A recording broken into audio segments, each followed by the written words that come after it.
Olá, boa noite. Sejam todos muito bem-vindos. É, a gente vai ter hoje a nossa live Visão em Tempos Extremos. É uma live com imortais da Abrace, né? Então queria iniciar agradecendo em nome do nosso presidente Samir Shelala essa oportunidade de conversar com os imortais, certo? E nós tivemos doutores, tivemos grandes advogados aqui, tivemos comendadores e hoje nós temos um poeta. Então, por favor, me ajudem a receber o grande poeta imortal, Roberto Ferrari. Vem pra cá, Roberto. Tô te chamando. Ele já está presente na nossa live. Boa noite, presidente. Boa noite, Nicolas. Ô, Jansen, tudo bem? Seja muito Boa noite. bem-vindo. O Boa senhor noite. conseguiu ver a minha abertura aí? Conseguiu assistir a abertura? Consegui assistir tudo. Estava aqui. Então, é isso. Agora sim, falando mais diretamente, se puder baixar um pouquinho a câmera, só para eu ver um pouquinho mais o seu rosto. Isso, está excelente aí, excelente aí. Quer ver se ela não aguenta porque ela está apoiada. Vamos ver. Não, tá ótimo. Só finalizando essa introdução, né? Então, nós todos da academia ficamos muito felizes com a sua participação. Como eu havia falado, nós tivemos doutores, tivemos médicos, advogados aqui, tivemos comendadores e hoje a gente tem um poeta. Então é com uma honra. O poeta é o médico e o advogado da alma, entendeu? Exatamente. Então é com muita honra que nós recebemos o senhor Roberto Ferrari. A O live é senhor, sua. você que é melhor, tá bom? É? Eu prefiro você do que o senhor. Tá bom, senhor, tá bom. Vou chamar de você. É só uma questão de, né, Tá, mais de formalidade, mas eu vou chamar de você. Vou me policiar aqui. tá certo. Seja bem-vindo, a live é sua. Pode ficar à vontade. Boa noite. Ó, o presidente o presidente da Abrace está na área. O presidente Samir Shelala. Meu grande amigo Samir Shelala. Voltei com ele faz muito tempo antes da pandemia e agora, a gente nessa quarentena não tive mais oportunidade, mas eu mando um abraço a todos os membros da Abrace, a todos os membros da Abrace, a todos os acadêmicos, todos que frequentam essa grande academia, que teve o seu falecido presidente Michel Chelar, que é meu amigão, amigo assim. Hoje tem tanta gente boa aí que a gente já passou muito tempo falando, né? Com certeza, com certeza. Então, Roberto, vou te chamar de Roberto, então, para ficar mais simples, né? Roberto, a gente sabe que quando se é novo, né, quando se é criança, sempre tem vários sonhos, né? Então, a gente está acostumado com criança falar que quer ser médico, com criança falar que quer ser astronauta, que quer ser dentista, mas nenhuma criança fala assim, eu quero ser poeta. É difícil. É verdade. Como começou a sua aventura na questão literária, na poesia? Como foi o início de tudo? Como se apaixonou por algo tão bonito, né, dentro da nossa literatura, né, que é a poesia? Eu falo sempre assim, eu nasci poeta. E eu vim descobrir isso quando eu tinha 15 anos de idade. Já com 12, eu já escrevia contos.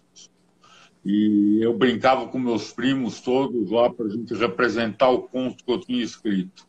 E aí eu me descobri poeta com 15, 16 anos de idade, comecei a escrever poesia para as meninas, para esse negócio assim, né?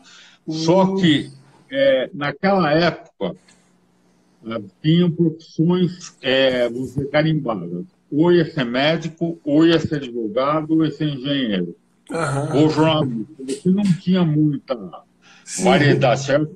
Chegava para mim e falava assim, eu vou ser poeta, eu falava, eu vou te deserdar.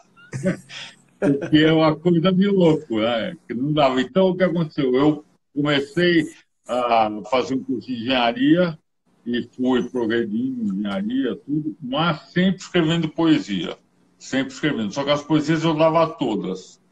Depois conheci minha primeira esposa, que é falecida, e escrevia para ela em guardanapo e tal, e ela guardava. Aí um dia ela falou, vamos passar tudo uma coisa de computador. Aí passou, ela morreu, conheci minha segunda esposa, foi da mesma forma. Completei o artigo no Facebook, eu tinha criado um grupo, eu ia fazer um site de relacionamento, eu criei o grupo, tinha 40 pessoas, aí a minha mulher falou, coloca uma poesia aí. Eu falei, vou colocar poesia, alguém vai gostar da poesia? Aí coloca. E hoje tem mais de 200 mil membros. Olha, Isso que o Facebook me capou 100 mil. Ele que cortou. maravilha, que maravilha. Roberto, eu vou pedir só um minutinho. Eu quero falar com o pessoal da live agora. O pessoal que está na live, conforme a gente for conversando, vocês vão tocando nesse coraçãozinho aí. É importante soltar o dedo no coração, porque isso vai atraindo mais pessoas para a nossa live. E também tem aqui um aviãozinho aqui, ó. Vamos clicar nesse aviãozinho. E aí você vai ter a oportunidade de chamar aí um monte de gente. Se você quiser, Roberto, você também pode chamar aí. Toca no aviãozinho e sai chamando o pessoal que é a tua audiência aí. Porque, na verdade, o Instagram vai te mostrar quem está no teu perfil aí. E que pode estar online ou pode estar... E aí o que acontece? Isso é legal a gente fazer porque mais pessoas vão sendo chamadas para a nossa live e vão ter a oportunidade de escutar essa grande história desse poeta maravilhoso, Roberto Ferrari. Agora tem uma coisa que eu já estou sabendo aqui, Roberto. Oi. E eu queria que você agora nos confirmasse de algo que eu fiquei sabendo. Além de poeta, você é dramaturgo. Você tem peça de teatro escrita. Sim. Que história é essa? Como é que o teatro entrou na sua vida? Entrou da seguinte maneira. Eu sou poeta e escritor, eu escrevo romance policial, suspense e terror também. Só como é que entrou? Todo mundo, eu sou um cara que gosto de falar da minha criatividade, né? Sim. Então, o que acontece? Quando foi em 2016, eu lancei um livro de poesias, que não me falha a memória, foi Juras Apaixonadas. Aí eu falei, esse negócio de lançar livro, senta lá no lugar, vê uns caras lá, assina o livro, o cara pega o livro, fica um pouquinho e vai embora. Eu falei, eu vou fazer um negócio diferente. Eu vou escrever uma peça de teatro, de uns 20 minutos, e vou colocar minhas poesias na peça, em texto, para os atores declamarem.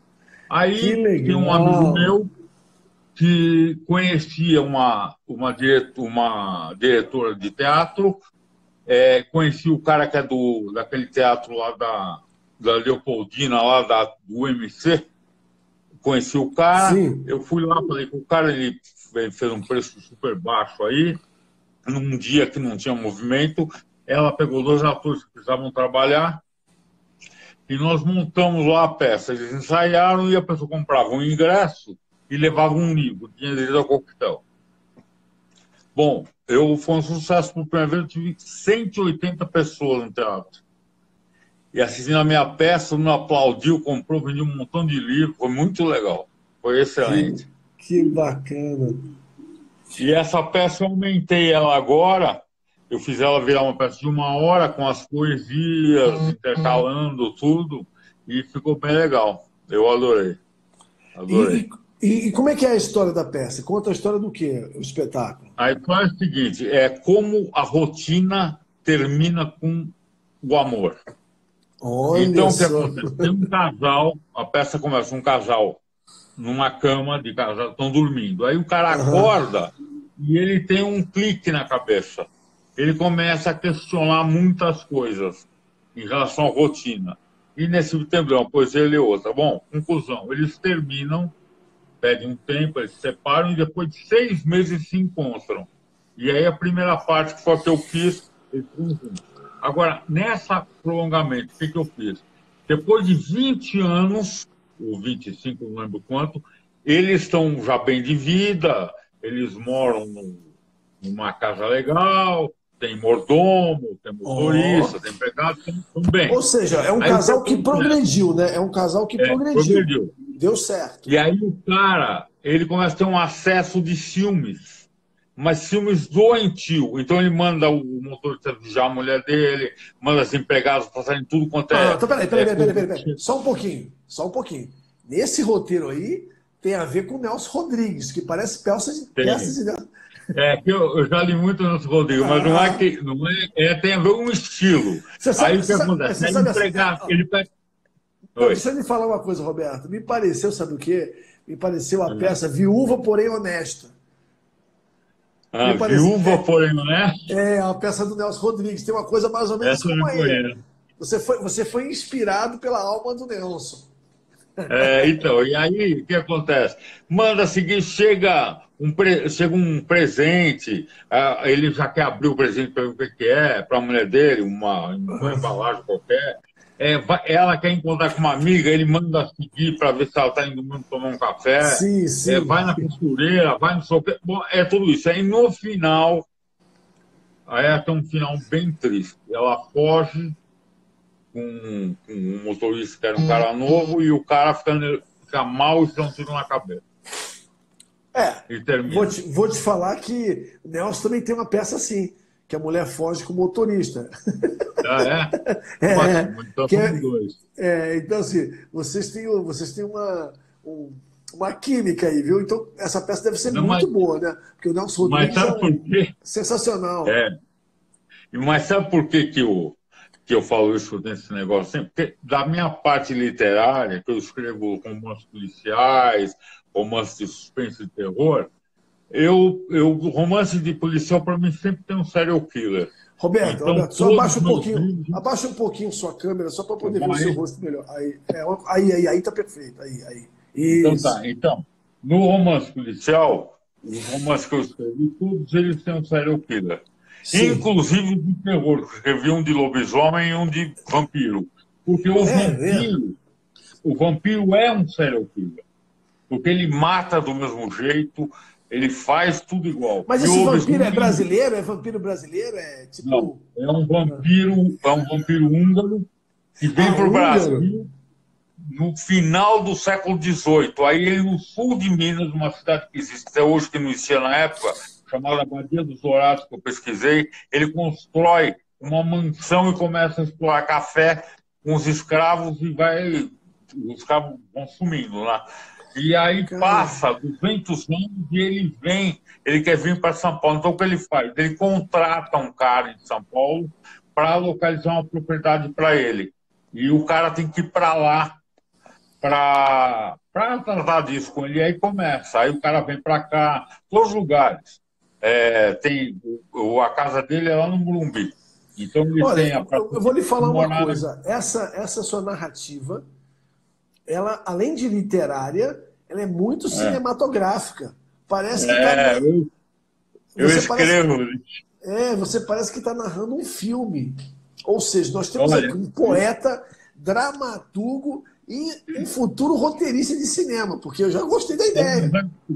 Roteiro não consigo fazer. Eu escrevi um livro, para mim, é um dos melhores livros que eu escrevi de romance, chama O Ceifador de Almas. Mas esse aí não é que o cara tem um monte de crime. É um livro com poucos crimes e muita atenção psicológica.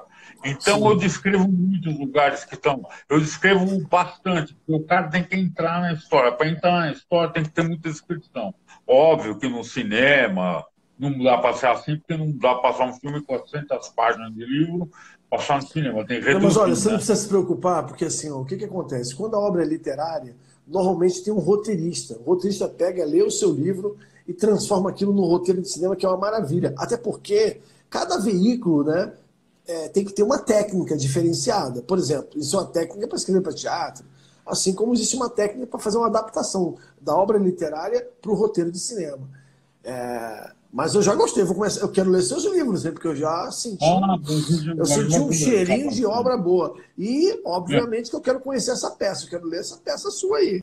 Tá, depois eu vou te mandar. Agora, o que acontece? Um livro que eu escrevi agora, que eu estou até concorrendo em um prêmio do Itaú, ele chamou aquele prêmio Oceanos.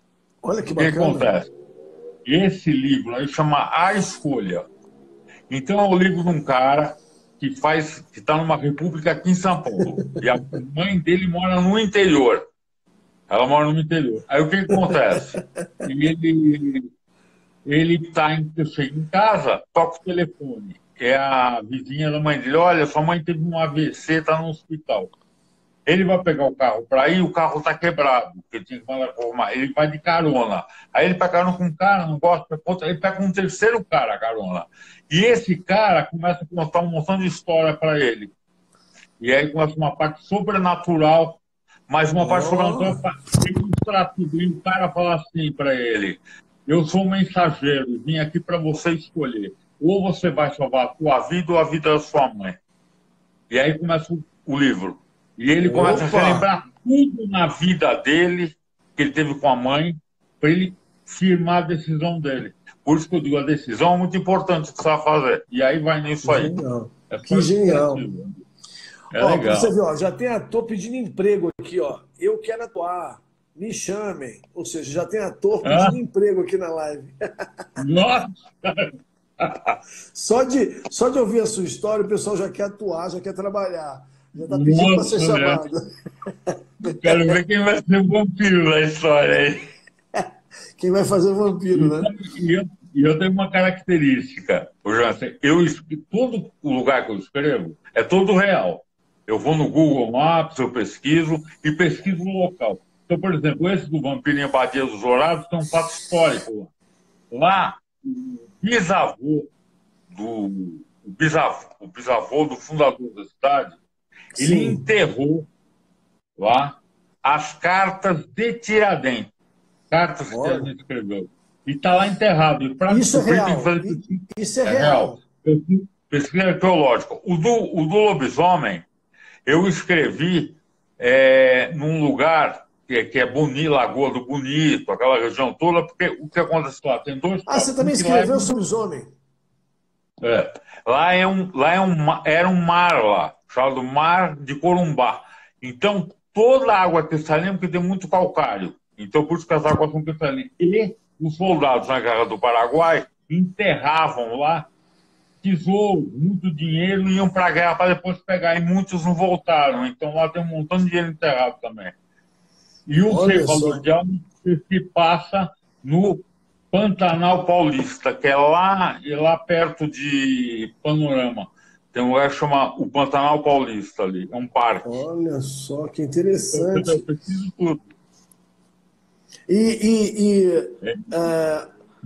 Roberto, uma dica assim, vamos supor, se a gente tiver alguém aqui que tem esse desejo de ser poeta, ser escritor, ser dramaturgo, qual é a dica que se daria assim, na tua sabedoria, na tua experiência? Qual é a dica para alguém que está começando? O que você acha que precisa para se tornar um bom escritor, autor, poeta? Olha, poeta eu não vou dar dica, porque o cara, se não nasceu poeta, ele não vai virar poeta nunca. Isso aí tem que estar na alma dele. Isso aí eu não tenho dica. Agora, para ser escritor, ou dramaturgo, eu dou a seguinte dica. Você quer escrever? Abre um arquivo no computador e começa a escrever. Não se preocupe com conjugação, com nada. Vai escrevendo. Depois que você escreveu, você vai corrigindo, ajustando. Sempre construa a história principal e tenha 3, 4 histórias em paralelo, para você poder jogar de uma história para outra, para não ficar entediante o livro. Então, para você fazer assim, crie uma página no Facebook para divulgar o seu trabalho, mas só você posta as coisas lá. Então, assim, dessa forma que você vai. E vou te dar a maior dica de todas. É uma estrofe de um poema do Fernando Pessoa. Ele fala assim: reguem o seu jardim. Aliás, reguem o seu jardim.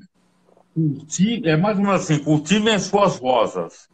Sigam o seu destino e não vivam à sombra de árvores alheias. Vai ter um montão de gente que vai falar: isso não dá nada, está perdendo seu tempo. Porque todo mundo acha que o cara, quando começa a escrever, lança o primeiro livro, já é best-seller. Não é verdade. É muito difícil. Tem que ter uma persistência enorme, determinação e vontade de ser. Porque se você não tiver, você não vai. É quem dizia o Vinícius de Moraes. a gente precisa sonhar, mas o sonho não cai do céu, tem que correr atrás.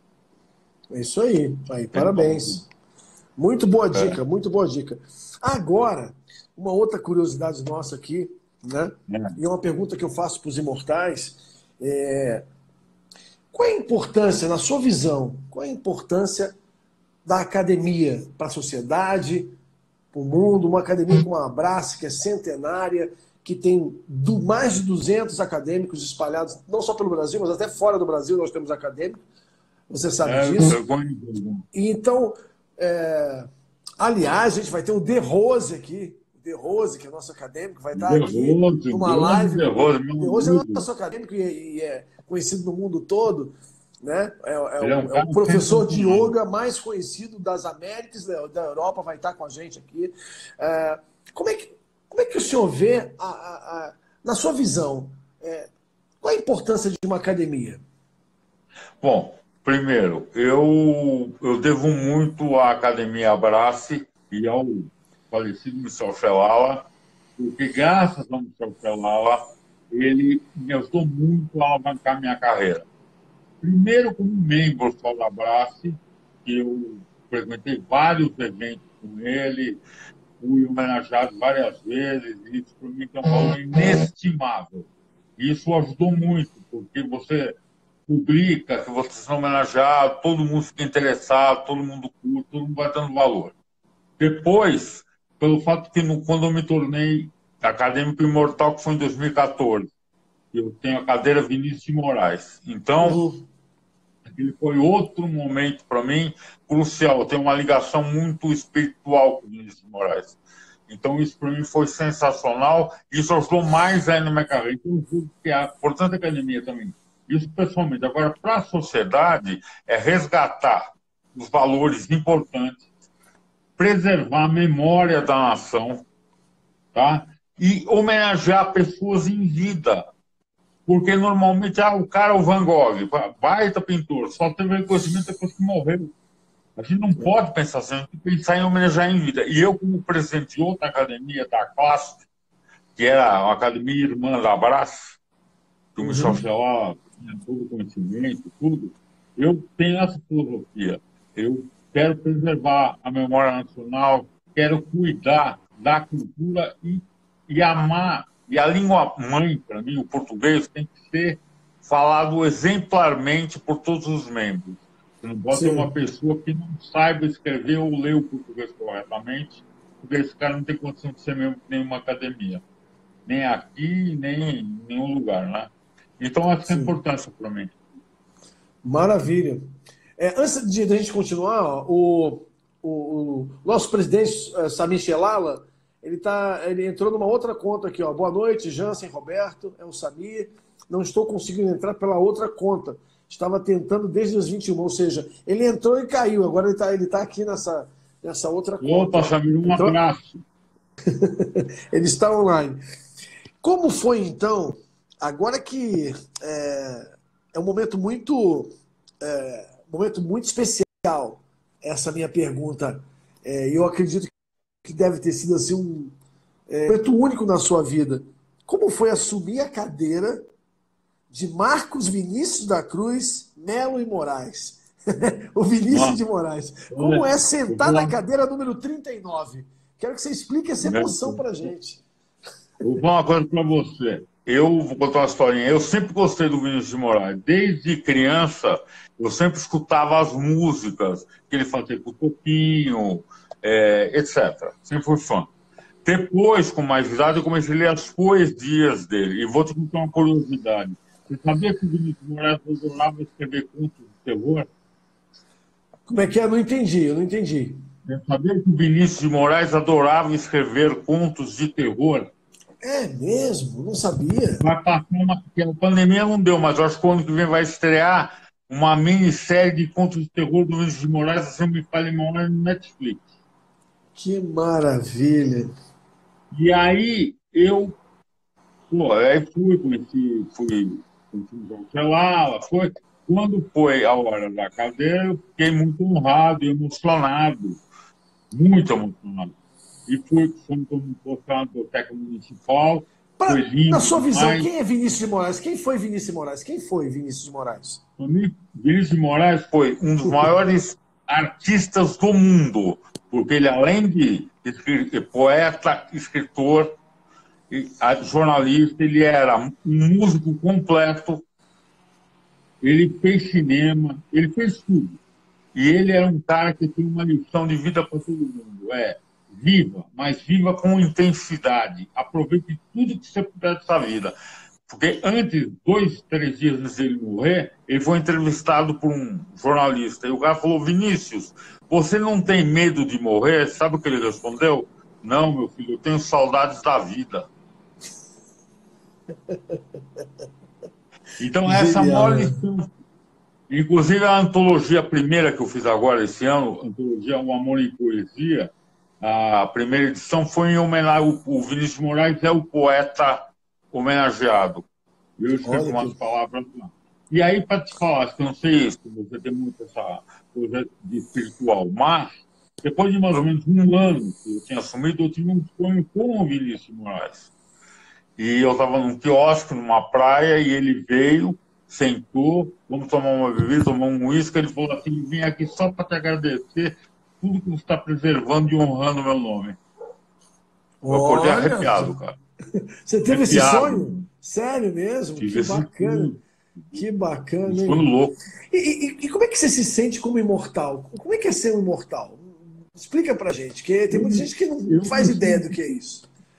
Eu me sinto muito bem, entendeu? Mais pelo fato, porque usar um fardão e falar que você é imortal, bem, é legal. Mas o que é mais legal é você estar deixando aqui ao lado disso uma obra completa de livros que daqui a 30, 40, 50 anos o cara vai pegar e falar: olha, esse livro é do Roberto Ferrari.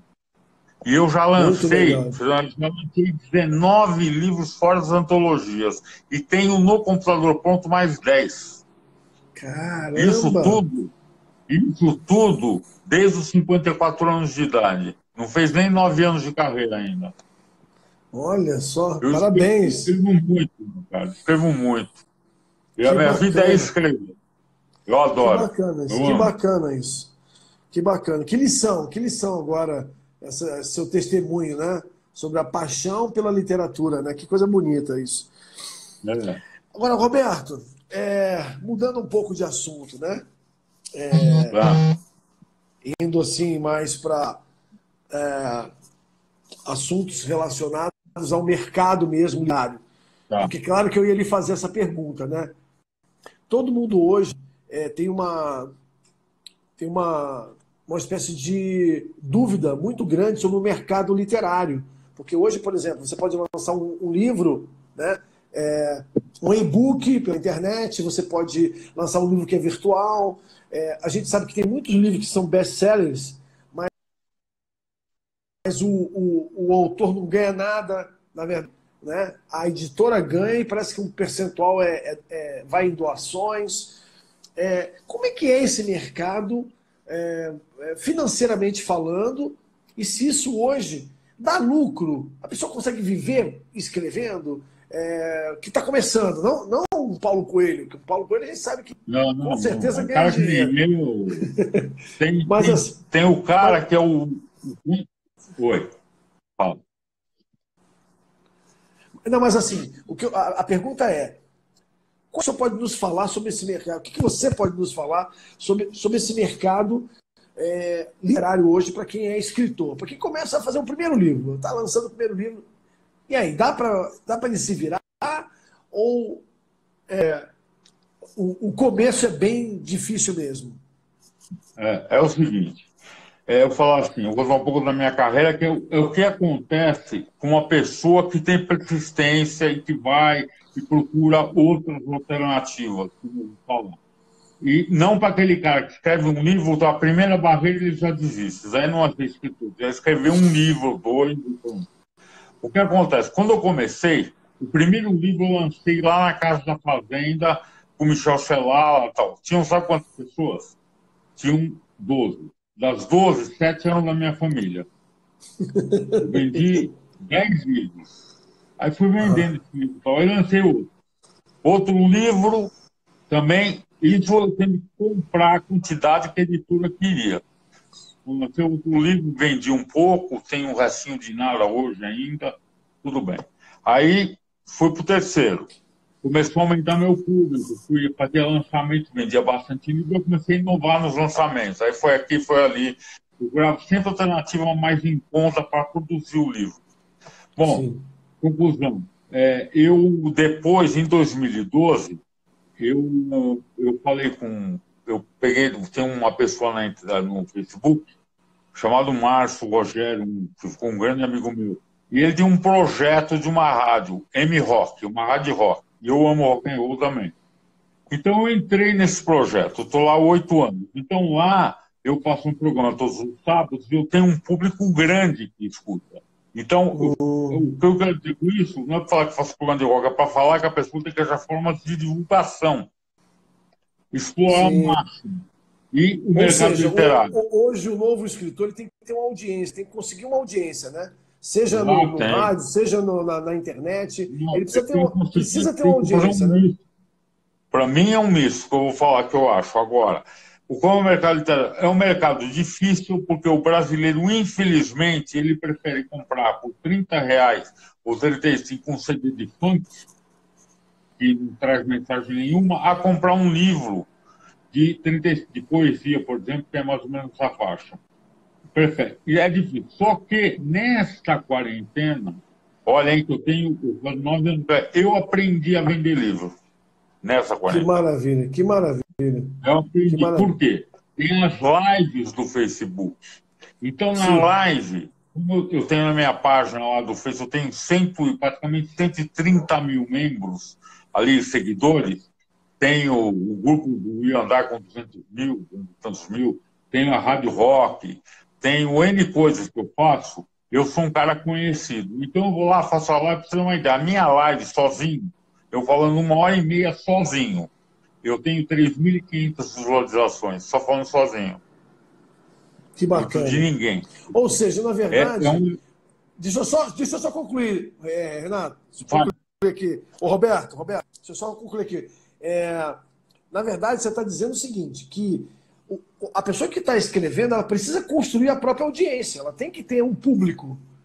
Se ela não tiver um público, dificilmente ela consegue divulgar a obra dela, né? Não vai conseguir. E outra coisa, essa ilusão que o cara fala, bota um convite no Face, fala, eu vou fazer um lançamento real, não um lançamento virtual, um real, num lugar, e que convida todo mundo que compareça, tem mais de 200, 300, não vai ninguém.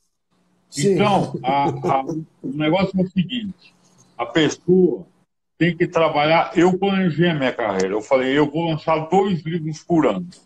Vou em tudo quanto é evento que tiver. Até eu paguei mico na minha vida. Vou em tudo. Vou em tudo. Tive programa de TV de web, de entrevista, na época do Petruccio Sumelo, que através do Petruccio Sumelo eu conheci o Michel Fralala. E aí depois fui para uma outra televisão em Osasco, aí fui para a TV Geração Z na Paulista. Tive programa, tive um montão de experiências. Programa de rádio, ruim evento, utilizo uma técnica do Facebook, é óbvio que isso aí só funciona se tiver conteúdo. Se não tiver conteúdo, você não vai conseguir nada. Impulsionar a sua publicação. Custa R$30, porcaria. Só que esses 30 atingem milhares de pessoas. Se tiver conteúdo, eles vão curtir a tua página. Se não tiver, vai jogar dinheiro fora.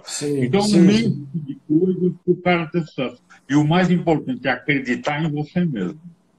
Não acreditar em você, cara, nem começa. E o mercado literário é difícil. Principalmente porque as editoras, é assim, o autor fica com de 8% a 10%. O resto vai para a editora e para a livraria. Entendi. É uma dureza, né? Uma dureza. E ainda, para te pagar, leva 60 dias para começar a pagar o direito autoral. Entendi. Então, é uma verdadeira covardia um negócio desse, porque a gente contribui, todos os escritores, poetas, escrevemos, fazemos, damos conteúdo para o cara vender e o cara leva toda a vantagem só para o na prateleira. Isso quando o cara não fala para você, não posso pegar teu livro, porque você não é famoso.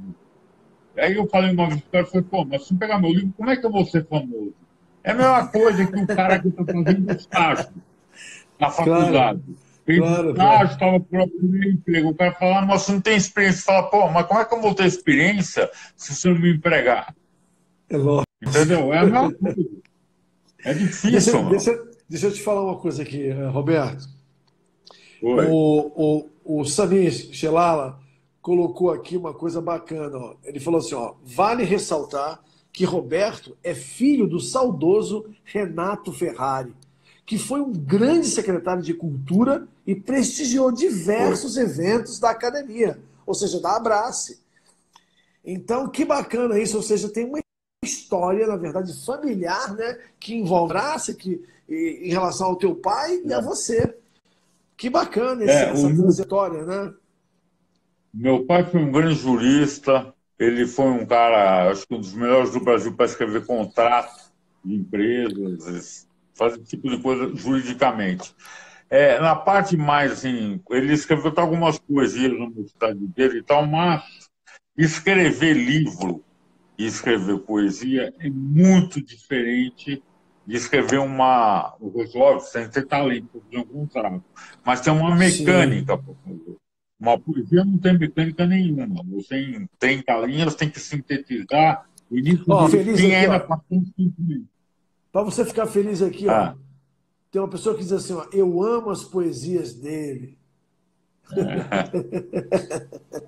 Tá aqui, tá fixado na tela para você ver. Então, assim, é eu vi, eu bacana vi. isso. É bacana isso É para muito.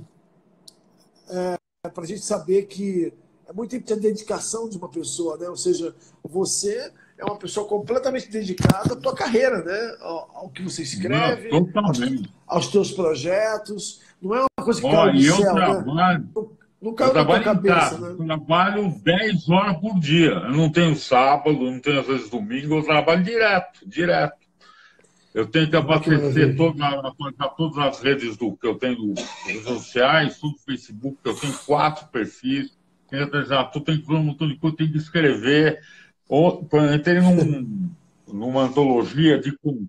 Eu troquei, a pessoa entrou na minha, eu entrei na dela.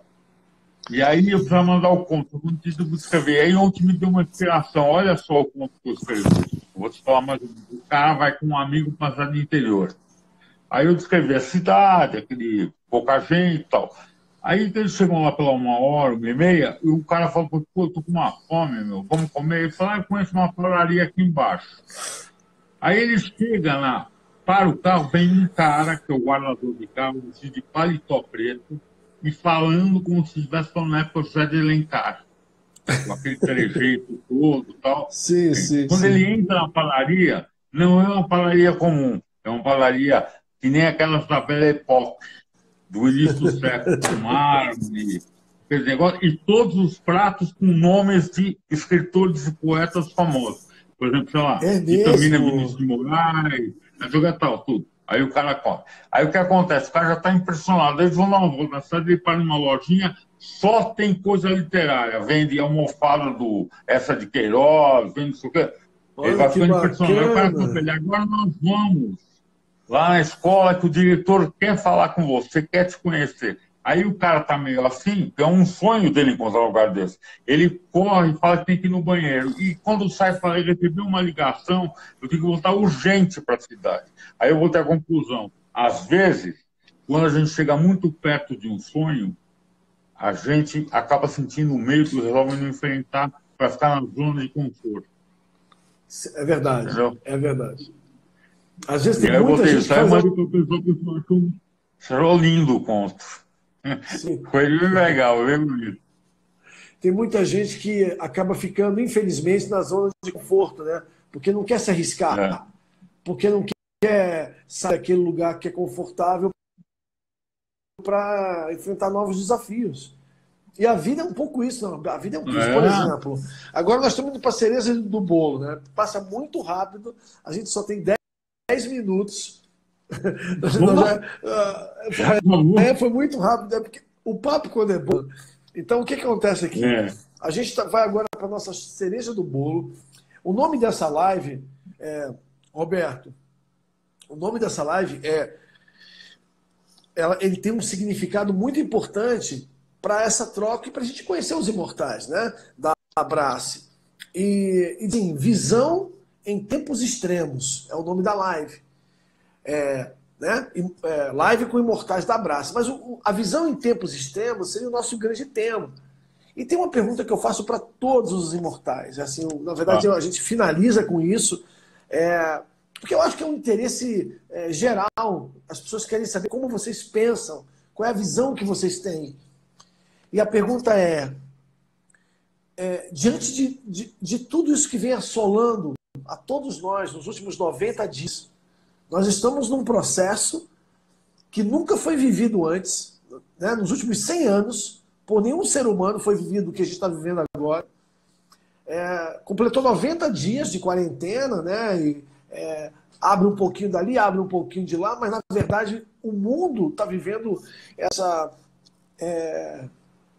essa doença invisível que assolou o ser humano, que hoje vê a vida de dentro de casa, quem tem casa, né? Porque tem gente que nem casa tem, e o ser humano ficou meio que estático, sem saber em quem acreditar, no que acreditar, para onde ir, como as coisas vão ficar. Então, qual é a sua visão sobre o Covid-19? A sua visão mesmo pessoal, né? Qual é a sua visão, Roberto? Eu acho, olha, eu tenho a visão seguinte, eu acho que o Covid, todo mundo falou muito em Covid com toda a razão, essa pandemia assolou vários países da Europa, a China, aí veio o Brasil. Só que aqui, eu vou falar Brasil, não vou falar lá fora, porque lá o comportamento é diferente daqui.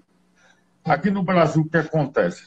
Tudo o que foi feito aqui no Brasil parou-se de falar em qualquer tipo de morte. Só morrer de Covid. Aqui, desde que começou essa quarentena, só se morre de Covid. Aqui não existe mais gente que morre de AVC, de câncer, de nada. É só Covid.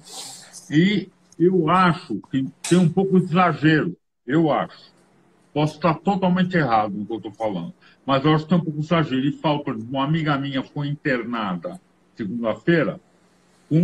Ela tem uma bronquite fortíssima. E ela está com falta de ar e dor no corpo. Foi lá, sintoma de Covid, pum, só que está com Covid. Tomou cloroquina, tomou azitromicina e teve alta ontem. Foi para casa fazer quarentena. E estava com 74% de ventilação. Então, tem muita coisa aí que eles falam tal, que não dá. Agora, nós temos o seguinte, é uma doença. É uma doença forte, uma doença que mata mesmo, mata. Tem que tomar muito cuidado, sempre. Tem um pouco de exagero no Brasil, tem exagero, mas a doença mata. Mas ela serviu para muitas coisas nessa quarentena. Ela serviu para ensinar o ser humano a ter criatividade. É isso que me interessa. Eu quero saber, assim, a gente sabe que é uma doença, sabe tudo isso, mas assim, qual é a sua visão sobre por que o ser humano está passando por isso? Por que todos nós temos que estar nessa situação agora? Como é que isso acontece? E outra coisa, tudo ao mesmo tempo. Como isso acontece e por quê? Eu vou dar uma visão de um poeta, tá? Por favor, é isso que a gente espera de você. O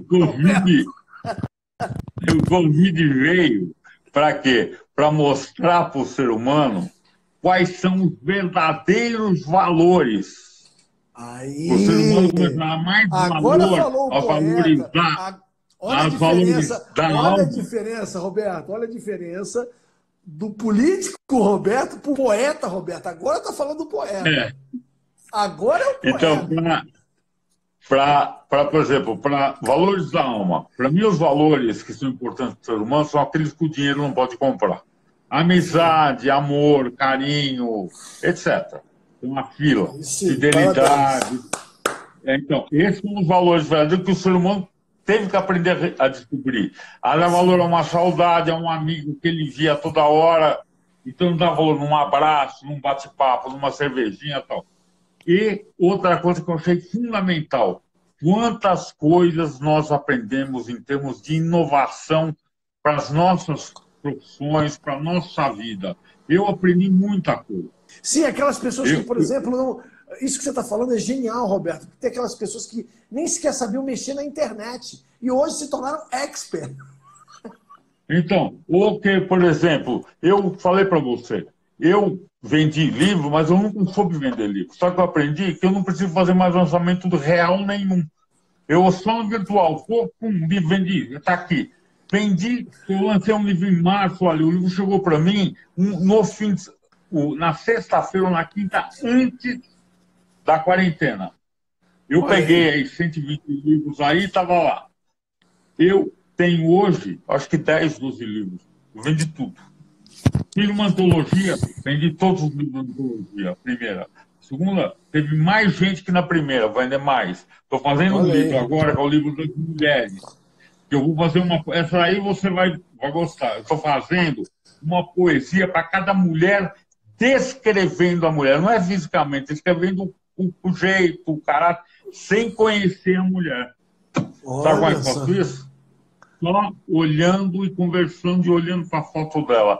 E eu falo, olha, você é uma pessoa que tem uns olhos profundos, que traz muito amor no seu coração, isso, e aí falo, você gosta de ser... Roberto, só não pode gerar ciúme na atual esposa, né? Porque... Não, ela já sabe, ela está acostumada. Ela está acostumada, porque ela é casada com dois caras, com o poeta do amor, que é o Roberto, e com o Roberto mesmo, né? Só que o poeta tem que representar lá as coisas, né? Atender todas as mulheres, falar, tem um papel, né? E tem uma aqui, ó, tem uma mulher aqui que diz assim, com certeza, o mundo está desigual. Falou tudo, meu poeta predileto. Eu sou de Minas Gerais, aí. Ai, que beleza, você é um poeta querido, né, cara? É um poeta querido aí no Brasil, olha que bacana, né? Que mas lindo sabe, isso, viu? Sabe o que sabe que eu sempre fui assim, e nessa cara que eu faço, eu não deixo de responder uma pergunta de ninguém, tá todo mundo direito, dou parabéns de aniversário para todo mundo que está na minha lista, eu cumprimento, os cara, as mulheres postam lá, eu tenho na minha página, 90% da minha página são mulheres. Eu escuto o que elas querem falar, por exemplo, poeta, me ajuda, estou com um problema no meu relacionamento, você pode me dar uma dica, eu dou uma dica, funciona.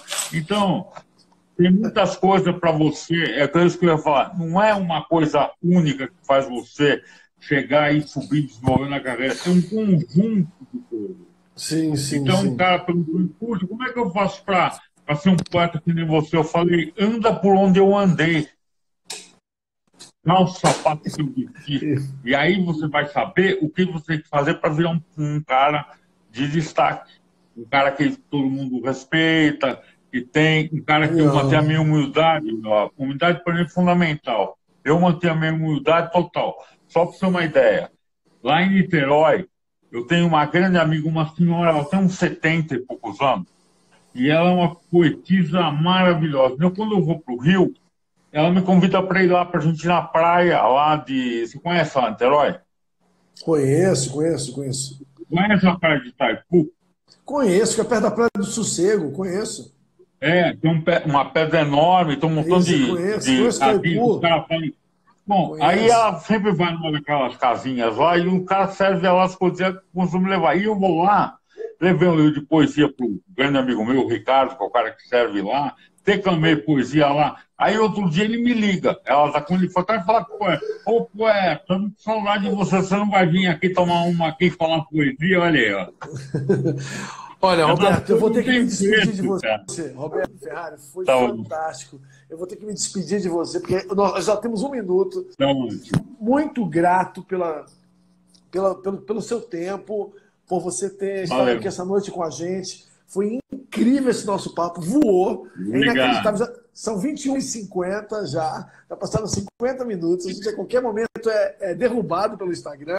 Então, eu lhe agradeço. Deixo você com as últimas palavras aí, para se despedir de todo mundo. Muito obrigado. Eu agradeço a você pelo bate-papo, que para mim foi mais um bate-papo bem legal. Agradeço, abraço por tudo que fez pela minha carreira, ao São Michel Lala. E aconselho a todos que têm um sonho na vida que corram atrás do sonho, porque o que eu digo, a vida bate forte, mas o que nos leva para frente é o nosso sonho. É isso aí. E depois a vida bate forte, mas o que leva para frente é o sonho. Lindo. Lindo. Deixa eu estar tempo aqui, ó, ainda dá tempo aqui, ó. Excelente live. Parabéns pela condução, Jansen. Parabéns, Roberto. Foi ótimo. Isso aí, ó, palavra do Samir. Obrigado. Nosso presidente. Obrigado a todos que nos assistiram. E depois a gente tem contato para falar de outras coisas, tá bom? Com certeza. Um abraço, gente. Obrigado a todo mundo que participou da live. Tchau, tchau. Obrigado, tchau.